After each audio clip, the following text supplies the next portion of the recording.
This is the best of the best. Why should you be looking at it? Would you look at the Mona Lisa? Would you look at a Van Gogh, a Rembrandt? Yes, of course you would look at these things. And this is the equivalent.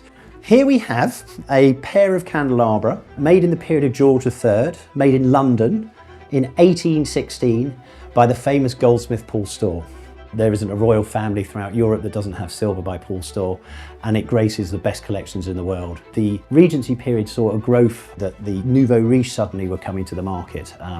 You not only had the aristocrats and the royals that were producing silver, and these candelabra that were commissioned by Lowther, the Earl of Lonsdale, would have graced Lowther Castle. This great coal magnate invested nearly £200,000 at the time with the castle. The furniture would have been the finest, the silver throughout the house would have been the finest. And light was so important in these great households. Hundreds of candles would be gracing the dining rooms. What are the things that you should consider when looking at silver?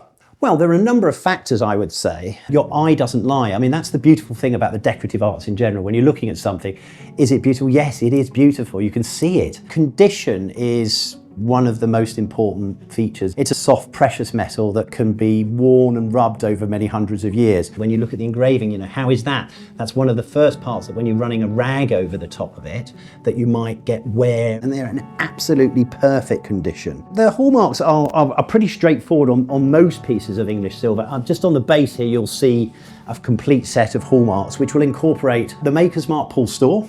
It'll have the line passant, which is the 92.5% silver. That was a guaranteed standard that we'd have to have in our country. You'd have the leopard's head for London. Each city would have its own symbol, but London is donated by the leopard's head. You have the king's head, of course, King George III. And then finally, you'd have the date letter, which is date letter A for 1816. The beautiful thing about silver is not only has it got hallmarks, but these people were really proud about the objects that they commissioned. Right on the front of the candelabra here, you have this wonderful, glorious engraved coat of arms there for the Earl of Lonsdale. A provenance going back to where they came from is always wonderful. If you can trace its history back to the household, the object suddenly comes to light in a completely different way. So these are all factors that you should consider when looking at silver, and that includes original parts. You know, are the sconces original, these lovely drip pans? These come away as well. These are all parts that can be damaged or lost or replaced, and in this instance, everything is in its original condition. So these candelabra are full of symbolism. Here on the base, you have the laurel, symbol of sobriety. You know, after dinner, you would sit and reflect.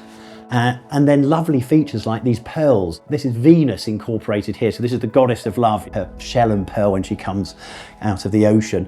So it's the love of dining, the love of banqueting that we're seeing here. This is what these candelabra are all about. And they would have shone light on this fabulous occasion for the Earl of Lonsdale. And here you see them on a table as they should be used. And that's the beautiful thing about silver objects in general. These objects were made to be used, and you can see that the way the light just catches, how it's just going to dance off the surface of the decoration and create again more atmosphere, more light in the dining room table. And look at them, they're marvelous.